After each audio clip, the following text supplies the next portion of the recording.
جس طرح بھی یہ سارا کچھ چل رہا تھا، اور کٹس کا ہی تھا، کرکٹ سے ریلیٹڈ بھی تھا،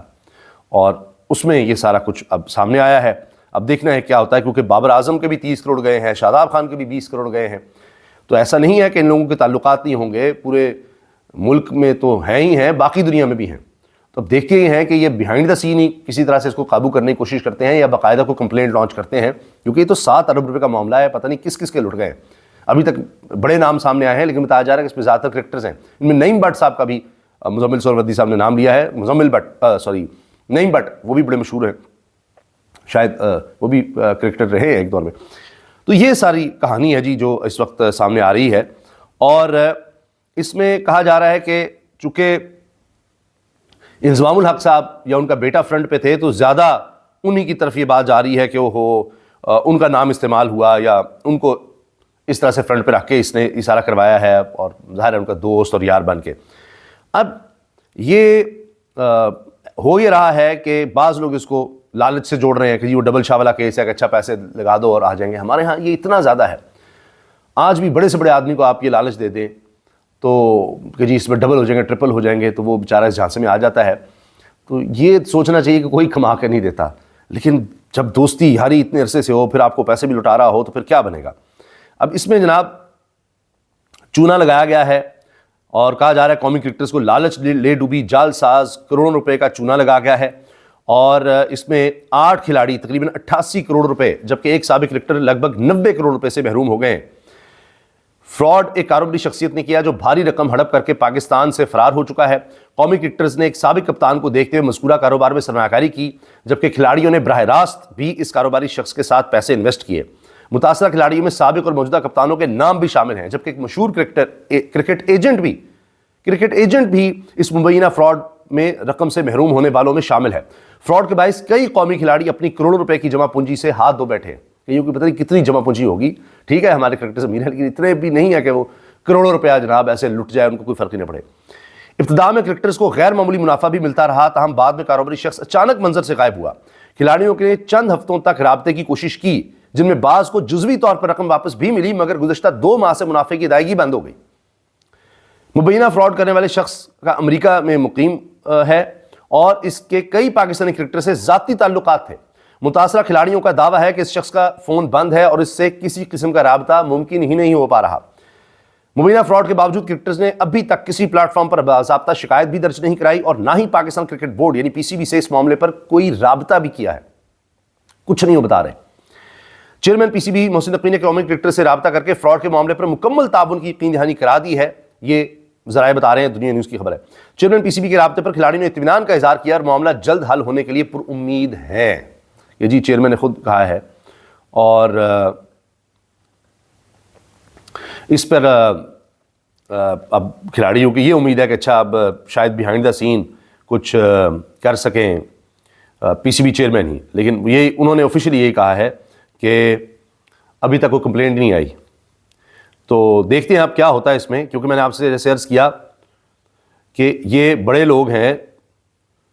آسان نہیں ہے کہ ان کو آپ لوٹ لیں گے اور سارا کچھ کر لیں گے اور اس کے بعد جناب کچھ نہیں ہوگا۔ ہاں یہ میں نے جس طرح عرض کیا کہ اب ان کو کانفیڈنس میں لینا پڑے گا PCB چیئرمین کو کہ کیا کوئی کمپلینٹ فائل کی جائے، کیا کیا جائے، وہ دیکھا جائے گا، کیونکہ اپنے ہی جو ہیں لوگ اس میں اگر دیکھیں کہ ان کی کچھ غلطی کوتاہی ہے، یعنی اس طرح ڈکلیئر پیسہ نہیں تھا یا حوالہ ہنڈی کا چکر آ گیا ہے، تو پھر جو ہے معاملہ اور ہو جائے گا۔ اچھا اس کے ساتھ جی خان صاحب کے حوالے سے ایک میں آپ سے عرض کر دوں خبر کہ آج اب یہ خبر بھی آپ یہ دیکھیے کہ کس نے دی ہے، یہ خبر دی ہے دا نیوز نے، اور ظاہر ہے کہ ہر جگہ پر اب یہ خبر موجود ہے کہ ہوا کیا ہے،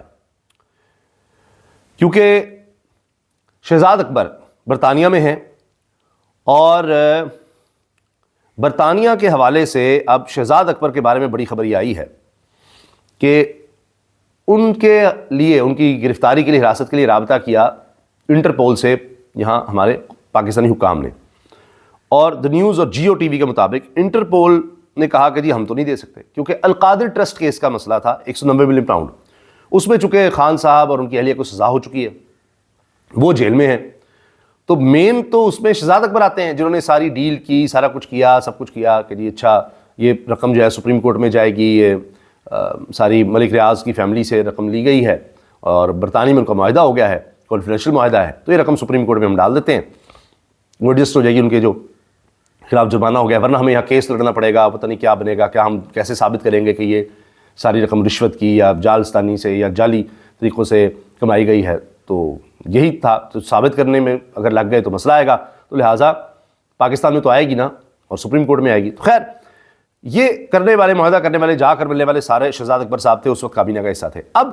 ہوا یہ ہے کہ انٹرپول نے کہا ہے کہ نہ تو ہم اس کو اریسٹ کر سکتے ہیں نہ ایکسٹریڈیشن کر سکتے ہیں، کیونکہ کیس میں جان ہی نہیں ہے۔ تو جو مرکزی ملزم ہے جس نے سارا معاہدہ کیا جو کیا،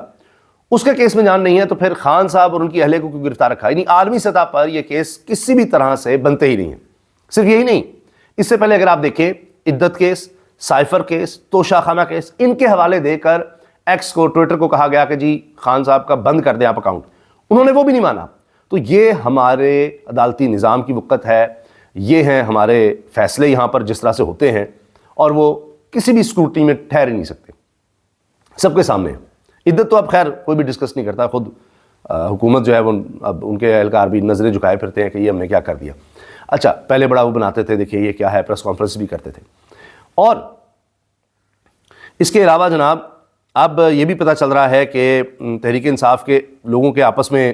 تعلقات اس وجہ سے بھی ذرا مسائل کا شکار ہیں کہ ایک دوسرے پہ شکوک ہے کہ کس کا کس سے رابطہ ہے۔ تو ہر کوئی کہیں نہ کہیں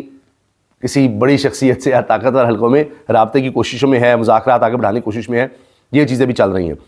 اچھا اس کے علاوہ جی ایک اور خبر آئی ہے کہ وفاقی آئینی عدالت نے NA 4 سوات سے تحریک انصاف کے رکن قومی اسمبلی سہیل سلطان کے خلاف دائر ریفرنس پر سٹے آرڈر جاری کرتے ہوئے الیکشن کمیشن کو کسی بھی فیصلے سے روک دیا ہے۔ تو یہ ایک تحریک انصاف کو اور ایک ریلیف ملا ہے۔ بہرحال خان صاحب کے خلاف کیسز ایک نہ ایک دن یہ ثابت ہو ہی جانا ہے ہر سطح پر کہ کس طرح کیسز بنائے گئے اور کس طرح انتقام لیا گیا، کیونکہ اب تو حامد میر صاحب بھی لکھ رہے ہیں جس طرح گرفتاریاں ہو رہی ہیں تو کسی نہ کسی ماں کی بدعا لگنی ہی لگنی ہے حکومت میں لوگوں کو، یہ حامد میر صاحب لکھ رہے ہیں۔ اور پھر وہ کہہ رہے ہیں کہ ایمان مزاری عادل چٹھا کا کیس یہ بڑا غلط ہے اور بڑا غلط کیا گیا ہے۔ آج تو چونکہ ہڑتال بھی تھی، اسلام آباد ہائی کورٹ میں وکلاء پیش ہوئے، تو چیف جسٹس اسلام آباد ہائی کورٹ سرفراز ڈوگر صاحب نے پوچھا جی کیوں ہڑتال ہے؟ تو کہا گیا جی وکلاء گرفتار ہیں۔ ان کو کون سے وکلاء؟ بتایا ایمان مزاری عادل چٹھا۔ کہنے لگے وہ وکیل ہیں، آپ ان کو وکیل سمجھتے ہیں؟ اگر آپ وکیل سمجھتے ہیں تو چیمبر میں آ کے اظہار خیال کر لیں۔ آگے سے وکیل صاحب چپ۔ تو اصل میں ایمان مزاری صاحبہ نے ہراسمنٹ کا کیس بھی فائل کیا تھا سرفراز ڈوگر کے خلاف، کہ انہوں نے عدالت کے اندر ایمان مزاری صاحب کو کہا تھا کہ میں نے پکڑ لیا نا پھر دیکھنا، تو عادل چٹھا کو کہا تم مطلب اپنی بیوی کو سمجھاؤ، یہ دیکھو کیا کر رہی ہے، اور اس طرح سے۔ تو یہ سب تھے، آج وہ ان کو وکیل ہی نہیں مان رہے، جن کے پاس لائسنس بھی ہے، جو شاید سینکڑوں کیس کم از کم لڑ چکے ہوں گے دنیا میں ابھی۔ تو اس پر آج یہ بھی ہوا ہے کہ پولیس والوں کو ہاتھ عدالت سے ہی وکلاء نے نکال دیا۔ تو اب کوئی نیک نامی حکومت نہیں کما رہی اس کیس سے، وکلاء برادری میں بھی، اور کوئی اس کو ڈیفینڈ نہیں کر پا رہا۔ یہ حکومت کے لیے بہت بڑا مسئلہ بنا ہوا ہے، اور اب دیکھتے ہیں کہ آگے کیا ہوتا ہے، کیونکہ بڑی سخت سزائیں دونوں میاں بیوی کو مل چکی ہیں، 10 سال سے لے کر 17 سال تک بتائی جا رہی ہیں۔ تو اب سوچیے کہ کتنا سختی کیس ہے، اور یہ پیکا کا جس طرح کریڈٹ لیا ہے وزیر اطلاعات نے کہ یہ پہلا یہ کیس ہے جی پیکا کے ذریعے اتنی سخت ہمیں سزائیں دے دی ہیں۔ اجازت دیجیے، اللہ حافظ۔